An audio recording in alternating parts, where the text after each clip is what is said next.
Welcome back. ఇవాళ headline షోలో participate చేయడానికి రఘునాథ్ బాబు గారు బీజేపీ సీనియర్ నేత స్టూడియోకి రావడం జరిగింది. అలాగే రవిచంద్రారెడ్డి గారు ఏపీ కాంగ్రెస్ నుంచి, ఏపీ కిసాన్ సెల్ నుంచి రావడం జరిగింది, కాంగ్రెస్ చెందిన నేత.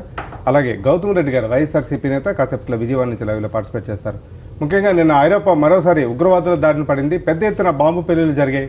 34 మంది మరణించడం జరిగింది. బ్రసెల్స్ ఉగ్రవాదంతో పోరులో భాగంగా యూరోపియన్ యూనియన్ దేశాలన్నింటిలో కల్లా బెల్జియం కాస్త ముందంజలో ఉంది. చాలా వరకు ఉగ్రవాదులు అక్కడ తిష్టవేశారనే కారణంతో పారిస్లో బాంబు పేలుళ్లు జరిగిన తర్వాత అనేక చోట్ల సోదాలు నిర్వహించారు, పెద్ద ఎత్తున దాడులు నిర్వహించారు.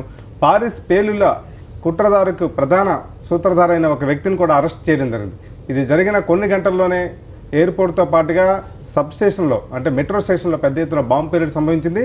34 మంది మరణించారు. మరోసారి ప్రపంచమంతా ఉగ్రవాద చర్యల పట్ల అప్రమత్తంగా ఉండవలసిన ఆవశ్యకతను మరోసారి స్పష్టం చేస్తున్నారు. దేశవ్యాప్తంగా భారత్లో కూడా పెద్ద ఎత్తున సోదాలు నిర్వహిస్తున్నారు. ఎయిర్పోర్ట్ వద్ద భద్రత కూడా నిర్వహించారు. ఈ అంశం మీద ముందుగా డిస్కస్ చేద్దాం. ముందుగా రఘునాథ్ బాబు గారు, మరోసారి ఉగ్రవాదంపై పోరు కొనసాగించాల్సిన అవసరాన్ని నిన్నటి ఇన్సిడెంట్ మళ్ళీ తెలియజేసిందని అనుకుంటా. ఎందుకంటే ఓ పక్క ప్రపంచ దేశాలన్నీ ఐసిస్తో పోరు కొనసాగిస్తున్న నేపథ్యంలో మరోసారి యూరోప్ని టార్గెట్గా చేసుకుంటూ అక్కడ పెద్ద ఎత్తున దాడులు నిర్వహిస్తున్నారు. ఒకప్పుడు భారతదేశానికి ఈ ఐఎస్కి ఈ ఇస్లామిక్ దీనికి ఈ ఉగ్రవాదానికి ఉండేది. నిదానంగా అప్పుడు ఈ పాశ్చాత్య దేశాలు కొంత ఇండైరెక్ట్గా వాళ్ళకే కొంత సపోర్ట్గా ఉండేవాళ్ళు. కాస్త వాదాన్ని వినిపించే అవకాశం ఉండాలి, కాస్త మాత్రం స్వేచ్ఛ ఉండాలి, ఎక్కడైనా అసంతృప్తి సహజమే అని ఒక రకమైన కొద్ది లిబరల్ యాటిట్యూడ్ ఉండేది. ఎస్పెషల్లీ అసలు వాస్తవంగా ఈ ఆఫ్ఘనిస్తాన్ మీద పోరాటం కోసం వీళ్ళందరికీ ఫండింగ్ చేసింది అమెరికానే.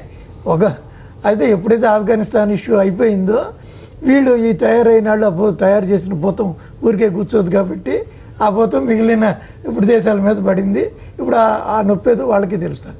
ఏదేమైనప్పటికీ ఒకటి మాత్రం వాస్తవం, ఉగ్రవాదం కన్నా భయంకరమైనది ఏది లేదు. అంటే వాళ్ళు జరిగిందని నేను అంటలేదు. అదేంటంటే అక్కడ ఉందో లేదో తెలియనటువంటి దానికోసం ఎంతోమందిని సెక్యూరిటీ పెట్టుకోవాలి, ఎంతోమందిని చేసుకోవాలి.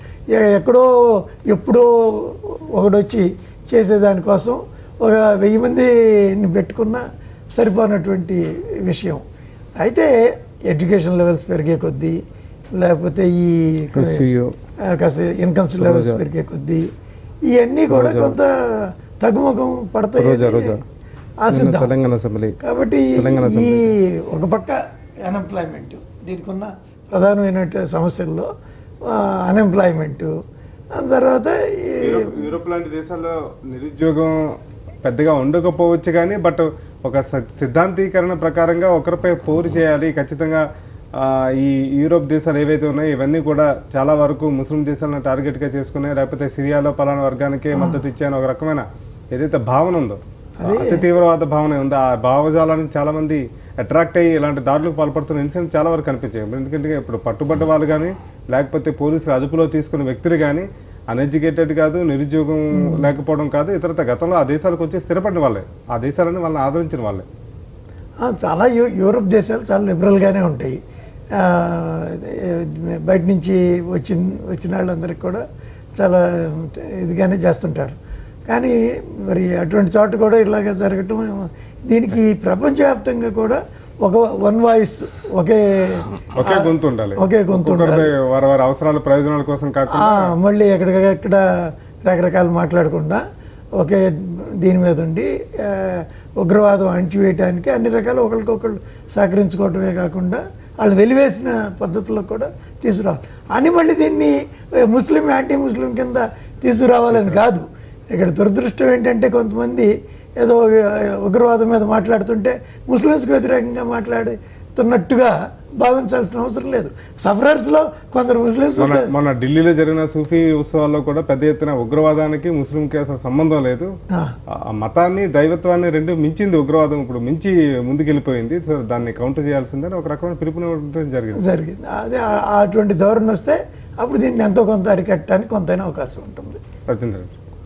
ముఖ్యంగా ఈరోజు హోలీ పండుగ సందర్భంగా సాక్షి చూస్తున్న ప్రతి ఒక్కరికి కూడా హోలీ శుభాకాంక్షలు అండి. నిన్నటి రోజున బ్రసెల్స్లో జరిగిన బాంబు దాడి ఏదైతే ఉందో అది చాలా దురదృష్టకరం. అంతేకాకుండా ప్రపంచం మొత్తం అనేక సార్లు ఇలాంటి ఉగ్రవాద చర్యల్ని ఎదుర్కొంటున్నప్పుడు ఇప్పటికి కూడా ప్రతి దేశం ఒక్క గొంతుకు మీదకి రావట్లేదు, ఒక్క స్టాండ్ మీదకి రావట్లేదు. మనం చూసినట్టయితే ISISని అణచివేత కోసం రష్యా తీవ్రంగా ప్రయత్నిస్తుంది, అమెరికా తూతుమంత్రంగా వ్యవహరిస్తూ ఉంది. అమెరికా పెంచి పోషించిన తాలిబాన్ తర్వాత ఏ విధంగా మనకు ఆఫ్ఘనిస్తాన్లో రియాక్ట్ అయిందో అది వాళ్ళ మీదే యుద్ధం చేసే స్థాయికి, వరల్డ్ ట్రేడ్ సెంటర్ బిల్డింగ్స్ కూల్చే స్థాయికి ఏ విధంగా ఎదిగిందో మనం చూసాం. అమెరికా యొక్క ద్వంద్వ నీతి, వాళ్ళు ప్రవర్తిస్తున్న విధానం, ప్రపంచం మీద ఆధిపత్యం కోసం పాకులాట, ఇవన్నీ కూడా ఒక రకంగా ఈ ఉగ్రవాదుల్ని పెంచి పోషించిన సంస్కృతి కారణం. రష్యాని చిన్నాభిన్నం చేసినప్పుడు కానీ, ఆ తర్వాత అనేక దగ్గరలో ముఖ్యంగా ఈ ఉగ్రవాదాలని పెంచి పోషించి తర్వాత వాళ్ళు ఎదురు తిరిగినప్పుడు వాళ్ళ మీదే దమనకాండకి మళ్ళీ అమెరికానే నాయకత్వం వహించడం ఒక విడ్డూరం. అంతేకాకుండా ఈ ద్వంద్వనీతితో పాటు పెంచి పోషించిన రాక్షసత్వపు చర్యలకి ఎవరినైతే ప్రోత్సహించారో వాళ్ళకి పని లేనప్పుడు వాళ్ళ సొంత ప్రజల్ని తినేంత ఎదిగిపోయి ఈరోజు మనం తీవ్రవాదాన్ని, అదే ఉగ్రవాదాన్ని మనం మతానికి ముడిపెట్టడం అస్సలు సమంజసం కాదు. ఎందుకంటే భారతదేశానికి వచ్చేసరికి ఉగ్రవాదం అనగానే మతం గురించి చర్చకు వస్తుంది, కానీ పాశ్చాత్య దేశాల్లో మీరు చూసినట్టయితే ముఖ్యంగా ఆఫ్ఘనిస్తాన్ కానీ పాకిస్తాన్ కానీ అంతా ముస్లిం ఓరియంటేషన్ ఉన్న కంట్రీస్, కానీ అక్కడ వాళ్ళ మీద వాళ్ళు దాడి చేసుకుంటున్నారంటే దీనికి మతంతో పని లేదు. ఎవరైతే రాక్షస చర్యలకు పూనుకునే వాళ్ళు ఉంటారో వాళ్ళు పూనుకునే కార్యక్రమాలు వాళ్ళ చేతిలో లేనప్పుడు వాళ్ళు ఎవరి మీదైనా దాడి చేస్తారు. పాపం పుణ్యం విచక్షణ అనేవి ఏవి ఉండవు. అందుకని దీన్ని ఏకముఖంతో ఏకకంఠంతో అన్ని దేశాలు ఒక స్టాండ్ తీసుకోవాలి. అన్ని దేశాలు ఒక స్టాండ్ తీసుకున్న రోజున ఉగ్రవాదం మీద ఉక్కుపాదం మోపడం ఏమీ కష్టం కాదనేది మా భావన. ఓకే ఓకే గౌతమ్ రెడ్డి గారు,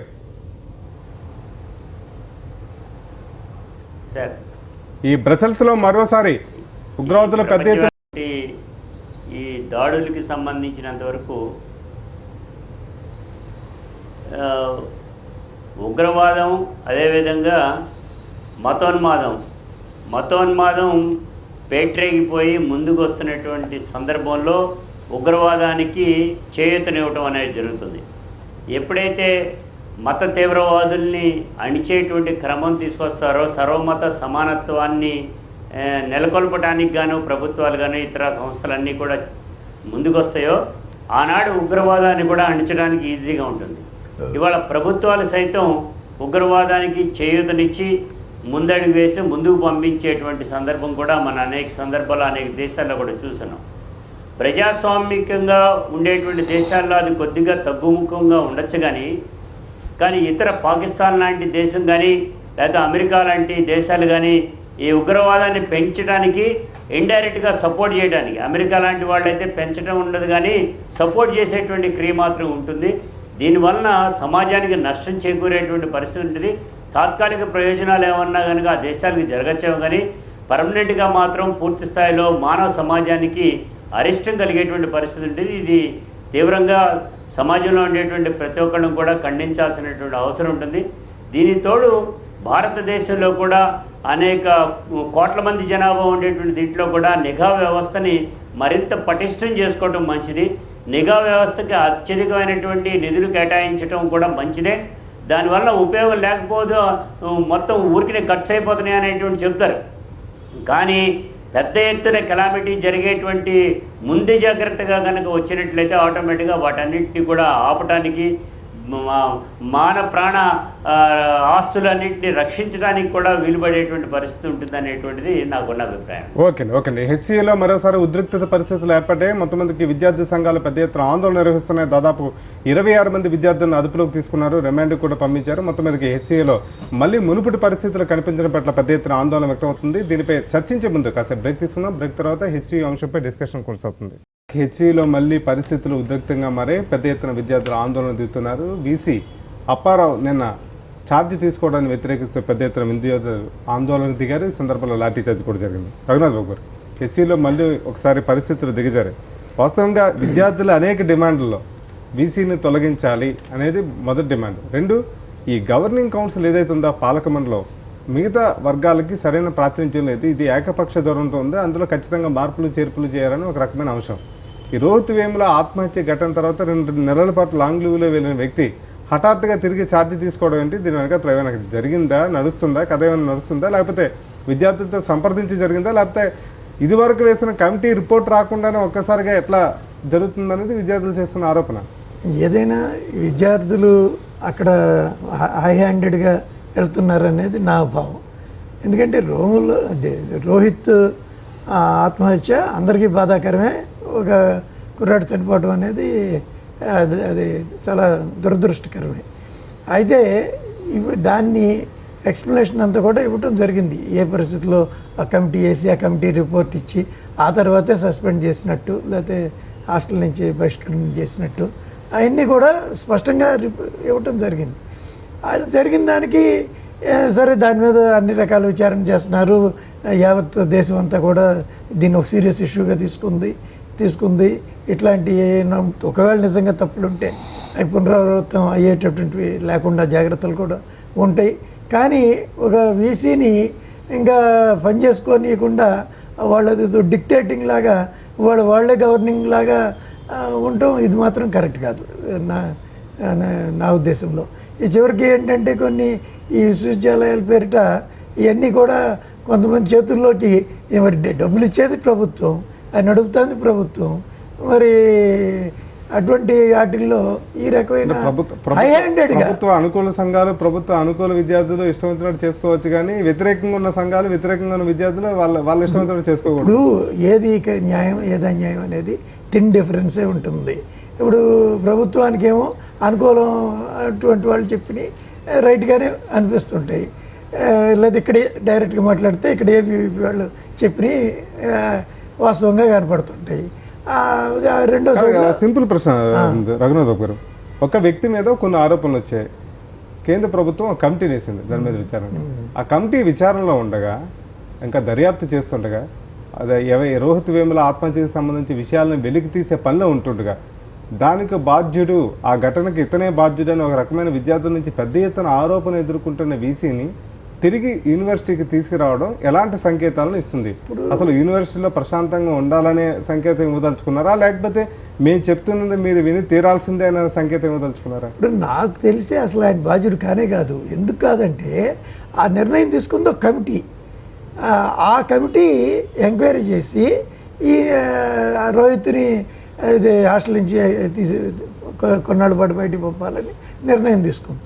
కాబట్టి ఆ నిర్ణయాన్ని వీసీ అమలు చేసి ఉంటాడు, అంతేగాని నిర్ణయం తీసుకుంది మాత్రం ఆయన కాదు. అటువంటిప్పుడు ఆయన ఎందుకు బాధ్యుడవుతాడు?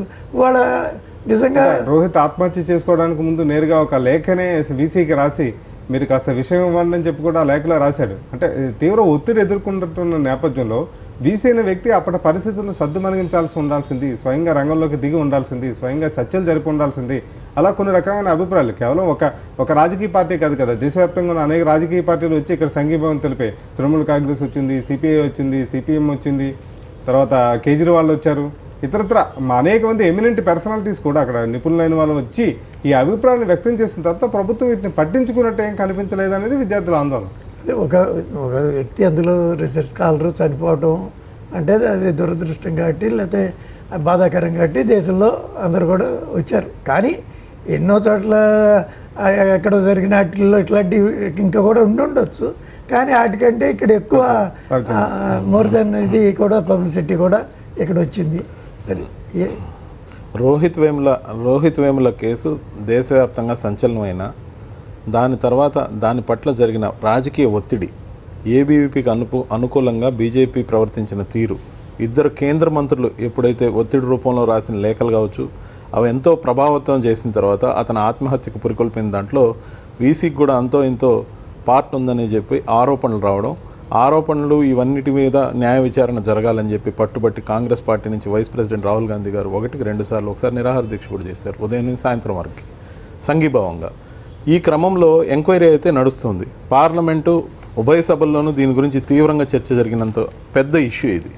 ఈ ఇష్యూని మినిమైజ్ చేసి మార్జినలైజ్ చేయడం కోసం ఈరోజు గొడవలన్నీ సద్దుమణిగిపోయినట్టు విచారణ ఎదుర్కొంటున్న వీసీ అద్దుద్దరాన వచ్చి ఈరోజు ఆ విచారణలో నిర్దోషి అని తేలిందాకా వెయిట్ చేయకుండా సద్దుమణిగింది, ఇంకా మళ్ళా మనమే ఆధిపత్యం చెలాయించవచ్చు అనే ఉద్దేశంతో సడన్గా సర్ప్రైజ్ లాగా వచ్చి మళ్ళా బాధ్యతలు తీసుకోవడం అంటే చాలా నిందనీయం, గర్హనీయం. ఎందుకంటే అతను క్లీన్గా రావాలి. ముందు అతను క్లీన్గా రావడంతో పాటు అక్కడ ఒప్పుదల ఏదైతే వాళ్ళకున్న అనుమానాల వల్ల, వాళ్ళకి ఏర్పడిన పరిస్థితుల వల్ల, సాక్షాత్తు ఆ లేఖలో రాసిన విషయాల వల్ల వీసీ ప్రధాన నిందితుల్లో ఒకరుగా ఉన్నారు.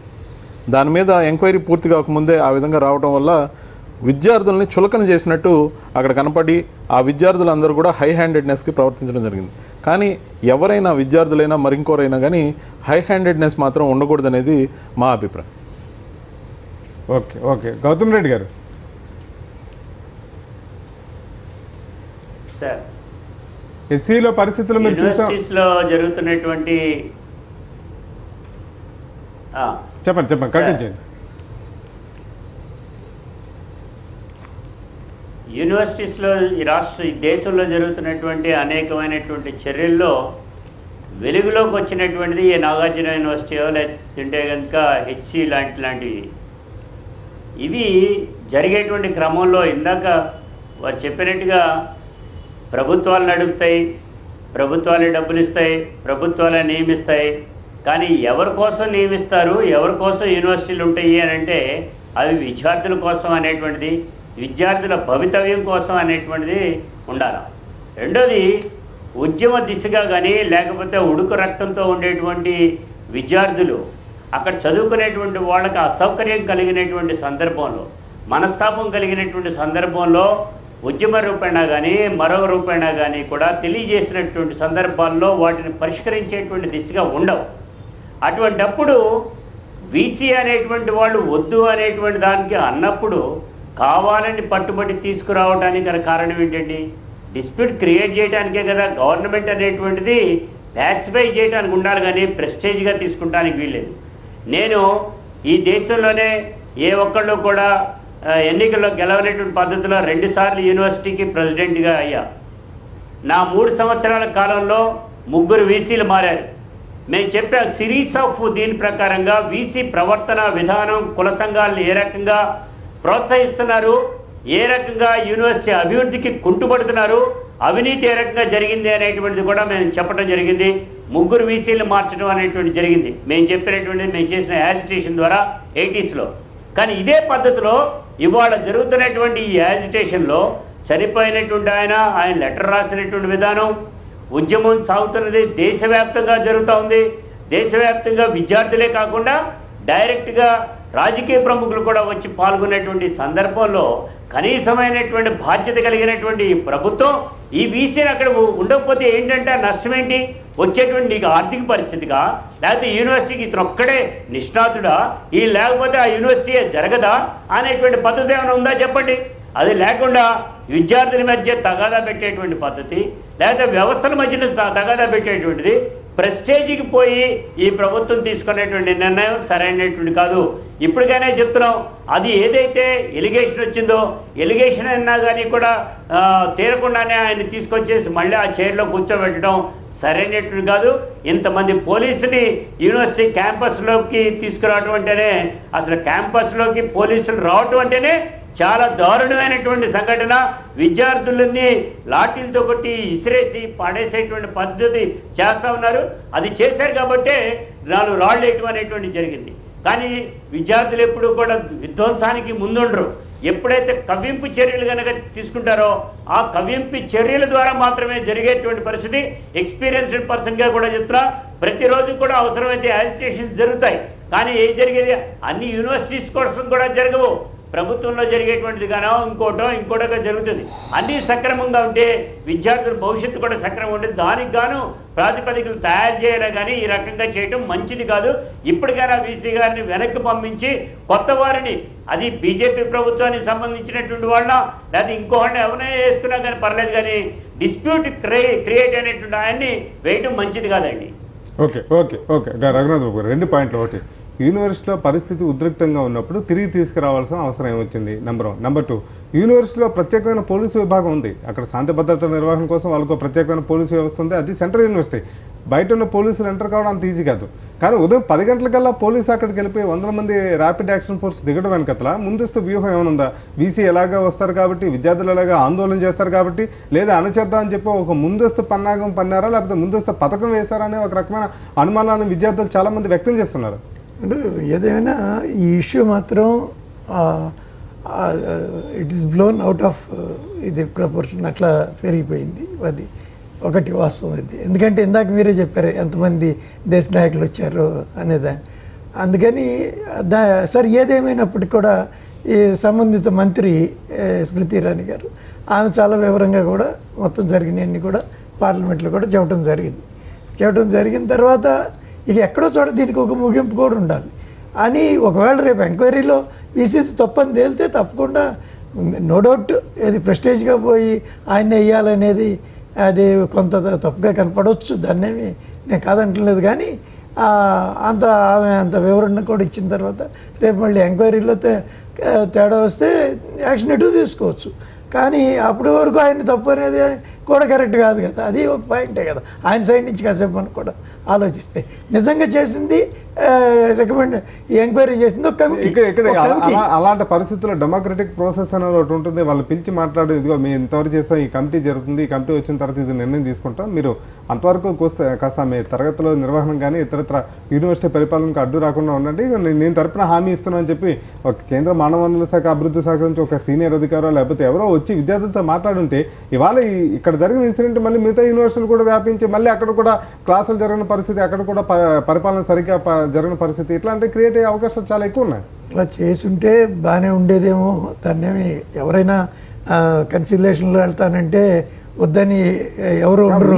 కాకపోతే అక్కడ చేసినప్పుడు తప్పు వాళ్ళది అవుతుంది. ఒక ప్రయత్నం చేస్తుంటే కనుక నిజంగా వాళ్ళు సరిగ్గా వెళ్ళలేదని ఒక రకమైన అభిప్రాయం కూడా వచ్చే అవకాశం ఉంటుంది. చేస్తే బాగానే ఉండేదేమో, కానీ అక్కడ పరిస్థితి కూడా ముఖ్యంగా యూనివర్సిటీ క్యాంపస్లో పోలీసులు ఎంటర్ అయ్యి ఈ విధంగా చర్యలు తీసుకొని వాళ్ళని కొడుతున్నారు, ఆడపిల్లలను కూడా కొడుతున్నారంటే వీసీకి అనుమతి ఇవ్వందే అంతమంది భారీ ఎత్తున పోలీసులు యూనివర్సిటీ క్యాంపస్లోకి దాఖలయ్యే అవకాశం లేదు, అసలు ఎంటర్ అయ్యే అవకాశం లేదు. అంత భారీ ఎత్తున ముందే తెలుసు ప్రతిచర్య ఉంటుంది, మనం చేస్తున్నది అన్యాయం, మనకి ప్రతిఘటన ఉంటుంది, కాబట్టి దాన్ని ఎదుర్కోవాలని ముందుగానే ఇన్ఫ్లుయెన్స్ చేసి ర్యాపిడ్ యాక్షన్ ఫోర్సులతో సహా మొత్తం అందరినీ దించి ముందే విద్యార్థుల్ని కొట్టాలి, ఎలాగైనా ఉద్యమాన్ని అణచేయాలి, ఇంకో ఉద్యమానికి నాంది పలకూడదు అనేది.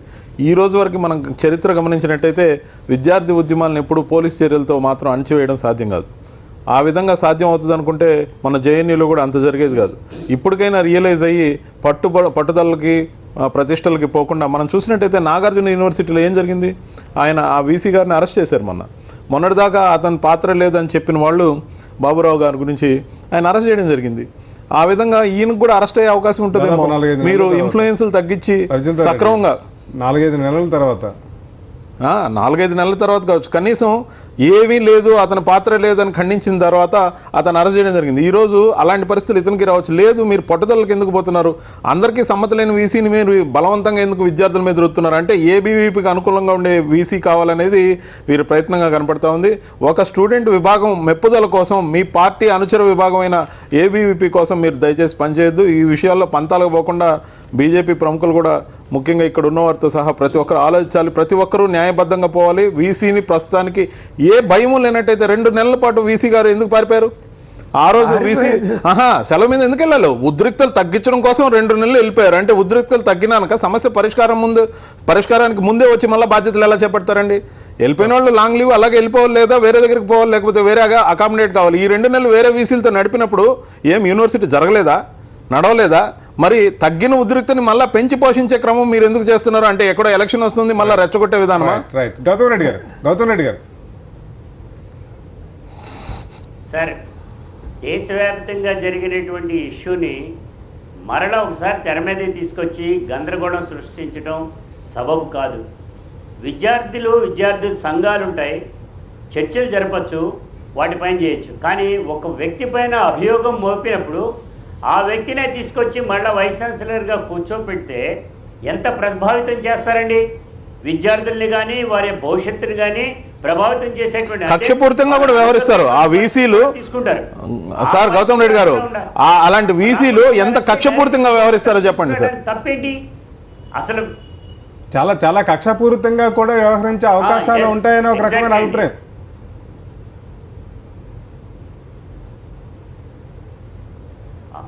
యాక్చువల్గా ఎవరి మీదైతే అభియోగాలు మోపబడటం అనేది జరిగిందో ఆయన గనక తీసుకొస్తే ఆటోమేటిక్గా కక్ష సాధింపులు జరుగుతాయండి. అనేక సందర్భాలుగా మేము యూనివర్సిటీస్లో పడినటువంటి బాధలు ఉన్నాయి. గ్రూపులు ఉంటాయి, అధ్యాపకుల్లోనే గ్రూపులు ఉంటాయి. ఆ గ్రూపులని సైతం ఎదుర్కొని ముందుకెళ్ళటానికి కానీ విద్యార్థులు కూడా ముందుకెళ్లాల్సిన అవసరం ఉంటుంది. ఇవాళ అన్ని విజువల్స్ చూస్తూ ఉన్నాం, ఎంత ఘోరంగా ఆడపిల్లలను సైతం కొట్టడం అనేది జరుగుతుంది. ఇప్పుడు లాఠీ చార్జ్ చేశారంటే ఏ బస్సుల కోసం ఇతర కోసం వాటి కోసం చేసినప్పుడు ఏదో లాఠీ చార్జ్ చేశారంటే అది వేరే సంగతి. కానీ ఇవాళ ఇక్కడ యూనివర్సిటీ క్యాంపస్లోనే లోపలికే జొరబడిపోయి ఎంతమంది పోలీసులు రావటం అంటే చాలా శోచనీయం. గతంలో అయితే పోలీసు వ్యవస్థ అసలు అవుట్ పోస్ట్ కూడా ఉండడానికి వీల్లేదని ఉద్యమాలు చేయడం జరిగింది. మేము యూనివర్సిటీ వైస్ ఛాన్సలరు పరిష్కారం కాకపోతే మేము కనుక దౌర్జన్యాన్ని దిగితే, విద్యార్థులు కనుక దౌర్జన్యాన్ని దిగితే అప్పుడు పోలీసుని ఇంటర్ఫేర్ చేయాలి. కానీ ప్రతిదానికి యూనివర్సిటీస్లోకి పోలీసుని ఎంటర్ కానించడం అనేటువంటి సరైనది కాదు. వాళ్ళ భవిష్యత్తుతో చెలగాటం ఆడేటువంటి పద్ధతి ఇప్పటికైనా కానీ కూడా మార్చుకోవాలి. అప్పారావు గారిని ఇమ్మీడియట్గా మరల సెలవులో పంపించడం, ఈ పోస్ట్ కాకపోతే ఇంకో పోస్టులో పనిచేస్తారండి. ఉద్యోగం చేసుకునేటువంటి వాళ్ళకి ఇదే చేయాలని ఎక్కడ ఉంటుందండి? నాకు అర్థం కాదు. అది ఇంకో దానికి ట్రాన్స్ఫర్ చేయమనండి, ఇంకో యూనివర్సిటీకి పంపించుకోమనండి. ఆయన యొక్క సమర్థుడు, అత్యధికమైనటువంటి విద్యాధికుడు అయినటువంటిది అంటే ఇంకో యూనివర్సిటీకి పంపించి చేయడం మంచిదే. కానీ మరలా ఇక్కడే కొనసాగించడం వల్ల ప్రతిరోజు అలజడి జరిగేటువంటి పరిస్థితి ఉంటుంది. ఈ ఉద్రిక్తతని ఆపడానికి మాత్రం ప్రయత్నం చేయమనేటువంటిది కూడా రఘునాథ్ బాబు గారిని వారి అందరికీ కూడా సైజ్ చేయమని కూడా కోరుతున్నామండి. రైట్ గౌతమ్ రెడ్డి గారు. రఘునాథ్ బాబు గారు, నిన్న శాసనసభ వ్యవహారాలకు సంబంధించి హైకోర్టులో ఏదైతే శాసనసభ కార్యదర్శి దాఖలు చేసిన అప్పీల్ ఏదో ఉందో అప్పీల్ని అలౌ చేస్తూ హైకోర్టు ఒక తీర్పునివ్వడం జరిగింది. అలాగే కిందకి వెళ్ళి కౌంటర్ కూడా వేసుకోవాలని చెప్పి రోజాకు ఒక స్వేచ్ఛ ఇవ్వడం జరిగింది. నిర్ణీత కాలంలోగా ఈ కేసుకి సంబంధించి పూర్తి పరిష్కారాన్ని చూపించండి అని చెప్పి అడిగే హక్కును కూడా కల్పించారు. మొత్తం మీదకి నిన్నటి వ్యవహారాలు చూసిన తర్వాత సభలో కూడా ఈ అంశం ప్రస్తావనకు వచ్చినప్పుడు చాలామంది స్పీకర్ కూడా దీనికి పూర్తి కాపీ అందలేదు, ఇతరత్ర అంశాల గురించి వచ్చిన తర్వాత మేము మాట్లాడడం జరుగుతుందని ఒక రకమైన కామెంట్ చేసిన నేపథ్యంలో ఒక్కసారిగా వాళ్ళగా రోజా వ్యవహారం అనేది తెర మీదకి రావడం జరిగింది. ఇప్పుడు అసలు ఈ కేసు తర్వాత ఇది ఎట్ వెళ్తుందంటే ఈ శాసనసభ వ్యవస్థది పై రాజకీయ నాయకులు తమ చేతుల్లో వ్యవహారాలని బయటికి తీసుకెళ్తున్నారంటారు. అంటే కోర్టుకి శాసనసభకి లేకపోతే ఈ వ్యవస్థకి మధ్య అధికారాలు ఏంటి అనే దానికి ఆ దృష్టి దీనికి వెళ్తుంది. ఎందుకంటే ఇద్దరిలో ఎవరు ఓడినా గెలిచినా ఇది ఇంకా సుప్రీంకోర్టుకి వెళ్ళాలి. పాటు చీఫ్ జస్టిస్ వాదనలు విన్నారు, ఒక 2.5 గంటల పాటు తీర్పు కాపీ చెప్పారంటే ఖచ్చితంగా శాసన వ్యవస్థ న్యాయ వ్యవస్థల అంశాల గురించి తప్పనిసరిగా అందులో ప్రస్తావించి ఉంటారని ఒక రకమైన కామెంట్స్ కూడా వినబడుతుంది. అంటే ఇంకా ఇప్పుడు దీని తర్వాత ఇంకా పై కోర్టుకు కూడా వెళ్తుంది. అల్టిమేట్గా సుప్రీంకోర్టుకి వెళ్ళే కేసే. కానీ నేను అనేది ఏంటంటే ఇక్కడ కొంత ఇరుపక్షాలు కూడా కొంత ఒక మెట్టు దిగి ఎవరైనా కానీ ఎవరు ముందు దిగితే వాళ్ళకి ఎక్కువ గౌరవం వస్తుందని కూడా నేనైతే అనుకుంటుంటా ప్రజల్లో. ఎందుకంటే ఈ కొట్టుకున్నంత ఇదంతా చేసినందువల్ల ఫెసిలిటేషన్ అనే ఒక ప్రక్రియ ఉంటుంది కదా, ఫెసిలిటేషన్ కల్పించాల్సింది ఎవరు? దురదృష్టం ఏంటంటే ఎవరు లేరు ఇక్కడ. ఇప్పుడు అట్లా బాధ్యత తీసుకోగలిగిన ఇంకో మూడో గ్రూపు ఏముంది, ఇంకా అసలు కనీసం ఇంకో ప్రతిపక్షం ఏం లేదు కదా, అధికార పక్షం ప్రతిపక్షం ఇంకోళ్ళు లేరు. ఏది లోపల ఇంకా బయట కూడా ఎవరైనా ఉంటే కూడా వాళ్ళు చెప్పేది కుదరదు. ఎంతో కొంత గవర్నర్ అన్న చొరవ తీసుకుని చేస్తే కూడా బాగానే ఉంటుంది. రఘునాథ్ బాబు గారు చెప్తూ మూడో పక్షం ఏం లేదన్నారు. అంటే బీజేపీ పూర్తిగా తెలుగుదేశంలో విలీనమైనట్టు చెప్తున్నారు. కానీ అధికార పక్షం అయినా మీ గుర్తు మీ జెండా మీకు వేరే ఉంది సార్. కానీ ఇలాంటి కాంప్లికేటెడ్ టైంలో మీరైనా మధ్యస్థంగా తీసుకుని ఈ సమస్యని ఇంతటితో ముగించి పట్టుదలకు పోవద్దని హితవు చెప్పే అవకాశం మీకు ఖచ్చితంగా ఉంది. ఇప్పటికైనా మీరు దయచేసి ఆ పని చేయండి. ఎందుకంటే ఆ పని చేసి ఈ సమస్యని ఎంత తీవ్రంగా తొందరగా ముగిస్తే ఇప్పటికే వృధా అయిన ప్రజా సమయం ఏదైతే అసెంబ్లీలో చర్చకు రావాల్సిన అనేక పక్క శాసనసభలో పద్ధతిగానే అంతో ఇంత జరుగుతుంది. నిన్న కూడా అక్కడ కూడా చిన్న వాటి వివాదం రేగింది. అది కూడా మనల్ని చూసి వాళ్ళు ఏమన్నా దాన్ని పెద్ద వివాదంగా మార్చుకుంటారేమో అని కూడా మేము అనుకున్నాం. కానీ అదంతటితో ప్రస్తుతానికి సమసిపోయింది. అదేవిధంగా మీరు దాన్ని కనీసం ఒక ఇనిషియేషన్ మీ సైడ్ నుంచి తీసుకునైనా ఇరు వర్గాల్ని ప్రతిష్టలకు పోకుండా ఇంతటితో దాన్ని ముగింపు పలకాలి. వ్యక్తుల్ని దయచేసి టార్గెట్ చేసి కక్షపూరితమైన వ్యవహారాలు మానేసి సభ సజావుగా సాగడానికి మీ వంతు సహకారం కూడా ఇవ్వాల్సిన అవసరం ఉంది. ఓకే గౌతమ్ గారు. సార్, ఇవాళ అవిశ్వాస తీర్మానం పెడితేనేమో దానికి 4 గంటలు టైం ఇచ్చారండి. కానీ రోజా గారిని పైన మాట్లాడటానికి ప్రతిపక్షం లేకపోయినా కానీ కూడా అన్లిమిటెడ్ టాక్ టైం, అసలు ఇంత టైం అనేది లేదు. గంటల తరబడి ఏకపక్షంగా ఒకళ్ళే మాట్లాడుకోవటం, ఒకళ్ళే నిర్ణయం తీసుకోవటం అనేటువంటిది జరిగింది వాళ్ళ సభలో నిన్న చూస్తూ ఉంటే. ఇది ఎంతవరకు సవ్వండి? ప్రజా సమస్యలు ఓన్లీ రోజా గారి సమస్యనా? ప్రజా సమస్యల పైన మాట్లాడటానికి అవిశ్వాస తీర్మానం వచ్చినప్పుడు అనేక సందర్భాల్లో అనేక విషయాలపైన మాట్లాడి స్పీకర్ వ్యవహరిస్తున్నటువంటి వ్యవహారం పైన కూడా అవిశ్వాసం మీద మాట్లాడతారు. కానీ దానికి టైం ఉండదు. కానీ ఇవాళ వచ్చేప్పటికీ రోజా గారి విషయంలో కూడా గందరగోళం సృష్టించడానికి కారణమే ఒకటో రెండో పాయింట్లు. ఏమిటి అని అంటే సీఎం గారిని తిట్టారు, కాల్ మనీ చంద్రబాబు నాయుడు తప్పే లేదు అనేటువంటి చిత్రం చట్ట ప్రకారంగా కూడా లేదు. ఈనాడు పేపర్ తీయనండి, సాక్షి పేపర్ తీయండి, జ్యోతి తీయనండి, అనీసా అంటారు. అనీసా అంటే అవినీతి నిరోధక శాఖ అనేటువంటిది. అలా కోడ్ పదాలు పెట్టుకున్నప్పుడు కాల్మని చంద్రబాబు డౌన్ అని అంటే తప్పేమిటి అనేటువంటిది ఉన్నది. కనీసమైనటువంటి కాకుండా రోజా అనేటువంటి ఆవిడ్ని ఆ అసెంబ్లీ ప్రాంగణంలోనే ఉండడానికి తీసుకోవడం సరైనటువంటి కాదు. గౌతమ్ గారు విజయవాడ చెందిన సీనియర్ నేత, మీరు ఆ కాల్మనీ కేసు కృష్ణ గారు అనేటువంటి ఆయన స్పీకర్ గా కూడా చేశారు. ఎన్టీ రామారావుని ఎంత ఇబ్బంది పెట్టారో మనందరం చూస్తున్నాం. కానీ నేను అన్ని రూల్స్ తెలుసు, మీ దగ్గర పాఠాలు నేర్చుకోవాలా, చాలా వ్యంగ్యంగా చాలా ఇష్టం వచ్చినట్టుగా మాట్లాడేటువంటి యనమల రామకృష్ణ గారు వారు మాట్లాడే దాంట్లో ఎంత మాట్లాడతారు? మాట్లాడేదానికి చెప్పేటువంటి దానికి రూల్స్ మీ దగ్గర నేర్చుకోవాలా? మాకు తెలీదా? మాకు లేవా? మేము చాలా సీనియర్లు, మాకు అన్ని తెలుసా అన్నప్పుడు ఎందుకని 340 నుంచి నువ్వు సస్పెండ్ చేయడం అనేటువంటి జరిగింది, ఈవిడ్ని 1 year పాటు అనేటువంటిది ఆ మాత్రం జ్ఞానం లేదా అనేటువంటిది కూడా మనం అనొచ్చు. కానీ ఆ మాత్రం అనలేము. కానీ ఆ మాత్రం చూసుకోలేకపోయారా? కనీసం మీకు ఇంత యంత్రాంగం ఉంది, ఆ యంత్రాంగం కూడా చెప్పలేనటువంటి పరిస్థితి వచ్చారంటేనే అర్థమవుతోంది మీరు ఏ రకంగానూ కూడా రూల్స్ రెగ్యులేషన్స్ పాటించకుండా డైరెక్ట్గా వ్యక్తిగత నిర్ణయాలనే తీసుకుని వ్యక్తుల పైన వేటు వేయడానికే తీసుకున్నారు. ఒకే ప్రశ్న వేస్తున్నాం, అసెంబ్లీలే సుప్రీం అనేటువంటి దాంట్లోకి మేము కొంతవరకు నేను ఏకీభవిస్తా. కానీ ఆ అసెంబ్లీలోనే ఉరివేస్తాం అనేటువంటి ఒక శాసనసభ్యురాలకు ఇంకోటి కానంటే అది ఫండమెంటల్ రూల్స్కి వ్యతిరేకం. ఒక 1 year పాటు సస్పెండ్ చేశారు భారత్. ఒక ఐఏఎస్ ఆఫీసర్ ఉన్నాయండి. అంటే ఎందుకంటానంటే ఐఏఎస్ ఆఫీసర్ని పొలిటికల్ ఒకే మాట సార్, పొలిటికల్ లీడర్ని పబ్లిక్ సర్వెంట్ కింద సుప్రీంకోర్టు నిర్ణయం చేసింది. ఒక ఐఏఎస్ ఆఫీసర్ సస్పెండ్ చేస్తే సస్పెండ్ చేయబడిన ఐఏఎస్ ఆఫీసర్ దగ్గరికి ఇంకోటి తీసుకొచ్చి ట్రాన్స్ఫర్ చేస్తారు. కానీ ఎమ్మెల్యేని సస్పెండ్ చేస్తే విధులు హక్కులు బాధ్యతలు అన్నీ కూడా తీసేస్తున్నారు. అక్కడ నియమిస్తావా? ఇంకొక ఎమ్మెల్యేని తీసుకొచ్చి అక్కడ ఇన్ఛార్జిగా వేస్తావా? ఏంటని లేదే. ప్రజలకు జరుగుతున్న అసెంబ్లీలో జరిగిన వ్యవహారం అసెంబ్లీ వరకే ఉంచాలే కానీ నియోజకవర్గంగా దాకా తీసుకెళ్తున్నాను, నీకు ఏ హక్కులు బాధ్యత లేవు అని అంటాం తప్పు. ఇది ఫండమెంటల్ రూల్స్ కి వ్యతిరేకం. అందుకే కోర్టు ఇంటర్వ్యూన్ అవ్వాలి అని చెప్తున్నాను. రైట్. Thank you. ధన్యవాదాలండి. వాళ్ళ హెడ్లైన్స్ లో పార్టిసిపేట్ చేసిన గౌతమ్ రెడ్డి గారికి, రఘునాథ్ బాబు గారికి, రవిచంద్రారెడ్డి గారికి ధన్యవాదాలు. తదుపరి తాజా వార్తలతో బులెటిన్ ప్రసారం అవుతుంది. Signing off Srihari.